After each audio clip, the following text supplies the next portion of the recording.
मैं इसको एक्सप्लेन करता हूँ कि क्यों मैं चाहता हूँ कि एरिक राइट बैक खेले and Araujo between the centre backs हो एक ऑप्शन। बट एक और चीज मैं बता दूं before I talk about this, कि जैसे रिपोर्ट्स आ रही थी कि पिछले मैच के बाद Araujo was left very tired. तो ये भी एक रिपोर्ट है कि मतलब at the moment Araujo may be not physically fit enough, match sharp ना रहे, वो फिटीक प्रोबेबली उसकी हो सकती है। द थिंग इज कि Araujo as a right back, सुनना मेरी बात भाई लोग, मुझे क्यों लगता है कि Araujo as a right back would not be good, क्योंकि लोग एक्सपेक्ट कर रहे हैं कि सेट पीसेस पे स्टिल अरोहो रहेगा, इवन एज राइट बैक वो डिफेंड करेगा। I am thinking not in the set pieces, अगर बाकी के अदर सिनेरियोज है, ओपन प्ले का चांस है, इंटर बॉल बिल्ड कर रही है एंड हम डिफेंसिव ट्रांजिशन पे वर्क कर रहे हैं, हम पीछे आ रहे हैं, और Araujo as right back won't he be going up a little bit? हम काफी ज्यादा अकेले पड़ सकते हैं अगर Araujo as a right back है एंड अकेले हम लमीन यमाल के साथ अटैक करें। Now when we see Kunde as a right back, Usman भाई, हम देखते हैं अक्सर कुंडे को थोड़ा सा हायर अप पोजीशन उठाते हुए ताकि वो लमीन के साथ कंबाइन कर पाए, and Araujo as a right back वो ऊपर चढ़ जाएगा एंड लेट्स से कि हमारी बॉल लूज होती है, एक डिफेंसिव ट्रांजिशन में करना पड़ता है and they are very quick in transition, वो बॉल को राइट पे स्विच करेंगे एंड वो क्रॉस डालेंगे।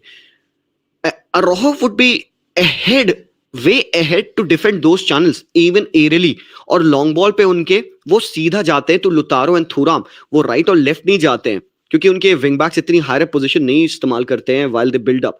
तो ओरोहो को एज अ राइट बैक डालना probably may be it tad bit redundant नहीं हो गया कि वो इंपॉर्टेंट पोजीशंस पे तो आ ही नहीं रहा है डिफेंड करने के लिए, सिर्फ सेट पीस पे रिलाय हम कर रहे हैं उसको। द थिंग इज कि when we see Araujo initial position on the pitch when we play, it would be higher up, so he may be redundant when the opposition is crossing ball into our back line and वो ऊपर चढ़ा रहेगा already. तो भाई फिर मतलब क्या हुआ उसको वहां पे डालने का? 1v1 में तो डिमार्को को डिफेंड करने की दिक्कत ही नहीं है ना, दिक्कत तो हुई नहीं 1v1 में उसको खिलाने की। उस्मान भाई, did Dimarco threaten as much as Dumfries? नहीं। तो 1v1 में डिफेंडिंग की अगर बात है तो Eric I Garcia think could do it. I do agree, लेकिन उस मैच के अंदर लमीन यमाल का इतना अच्छा गेम था, होपफुली उसका वैसे गेम हो। मतलब ही ऑक्युपाइड, जो लेफ्ट विंग बैक है उसको उसने बिल्कुल ऑक्युपाइड किया हुआ था उसके अंदर, मतलब वो हिल ही नहीं रहा था। तो बहुत ज्यादा उस साइड से कुछ था नहीं, आई पर्सनली बिलीव। देखिए, एरी गार्सिया, अगर आपको राइट साइड के ऊपर बॉल प्लेइंग एबिलिटी चाहिए तो आप एरी गार्सिया के साथ जाएं, ठीक है। लेकिन अगर आपको डिफेंडिंग चाहिए, मैं बिल्कुल भी इस चीज के हक में नहीं हूं कि अराहो को अगर बाल्डे नहीं है, मुझे काफी लोग यहाँ पे कमेंट में लिख रहे हैं कि बाल्डे नहीं है। मैंने आपको बाल्डे सिर्फ स्क्वाड में नहीं है। अगर अगर अगर बाल्डे हूं तो उस केस के अंदर मैं 2 सेंटर बैक्स वही खिलाऊंगा जो कि इस सीजन पूरा खेलते रहे हैं, और फिर अराहो और एरी गार्सिया में से कोई एक पिक कर सकते हैं डिपेंडिंग ऑन द सिचुएशन। लेकिन बाल्डे नहीं है तो अराहो सेंट्रली ही खेलेंगे, एरी गार्सिया को आप राइट हैंड साइड के ऊपर कराएं। और एक बात हमेशा याद रखें, ऑफ द बॉल अगर राइट साइड के ऊपर लमीन का गेम अच्छा नहीं चल रहा होगा तो off the ball Eric Garcia struggle करेंगे, इसके लिए रेडी रहें। 1-on-1 सिचुएशंस के अंदर वो स्ट्रगल करेंगे, सेम सिचुएशन रही रहेगी जो कुंडे की रहती है। तो लमीन का अच्छा गेम होना बहुत जरूरी है एरी गार्सिया के अच्छे गेम होने के लिए, बिकॉज अगर उनका अच्छा गेम होगा, बारसा के पास बॉल होगी, तो फिर एरी गार्सिया अपना गेम खेल सकते हैं।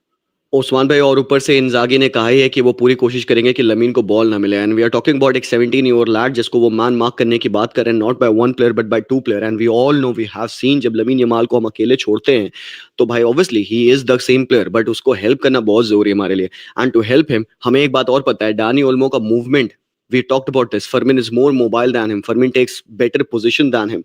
तो फर्मिन अगर स्टार्ट करते हैं तो भाई वो उसको कंबाइन उसके साथ राइट साइड पे कर सकता है। बट अगर डानी ओल्मो है वो ज्यादातर सेंट्रल चांस में होते हैं, तो हम अकेले आइसोलेट कर देंगे लमीन को, एंड पता है अल्टीमेटली क्या होगा, सारी responsibility to break the line Lamine के ऊपर पड़ेगी। The only thing that I am thinking a bit ahead of the game is कि how important our right back is in our game play. So मैं ये सोच रहा हूँ, pace की बात कर रहे थे कि पेस है रोहो के पास, वो ट्रैक बैक कर लेगा, बट गाइस आप ही बताइए, does the ball travel slower than Araujo? Ball always is the one element on the pitch जो सबसे तेज ट्रैवल करती है। अगर एक राइट बैक ने, डम्फ्रीज ने वो क्रॉस डाला और रोहो जहां भी है, he may not be able to turn back, and Araujo अगर डिफेंड भी कर रहे होंगे फ्रॉम अ राइट बैक, वो वाइड चांस को डिफेंड करेगा रादर देन सेंट्रल। तो सिर्फ द एंटायर कन्वर्सेशन जो हमने यहाँ पे किया है about Araujo starting as a right back और as a centre back is only to understand कि इंटर किन जगहों पे सबसे ज्यादा थ्रेटनिंग हो सकती है। इन मेरे ओपिनियन में there balls in from right back to the central channels, जैसे हमने मिखितारियन का गोल खाया था। If we have a pacy player जो कि उस पॉइंट ऑफ टाइम पे स्ट्राइकर के अहेड आके वो टैकल मार दे, that would be very very crucial. But again देखते हैं हांसी फ्लिक क्या सेलेक्ट करेगा। जैसे कि रिपोर्ट्स आ रही हैं कि we may see Eric Garcia, अराउjo, कुबार्सी एंड इनिगो मार्टिनेज हमारे डिफेंस लाइन में, and I don't think so कि that would be very bad.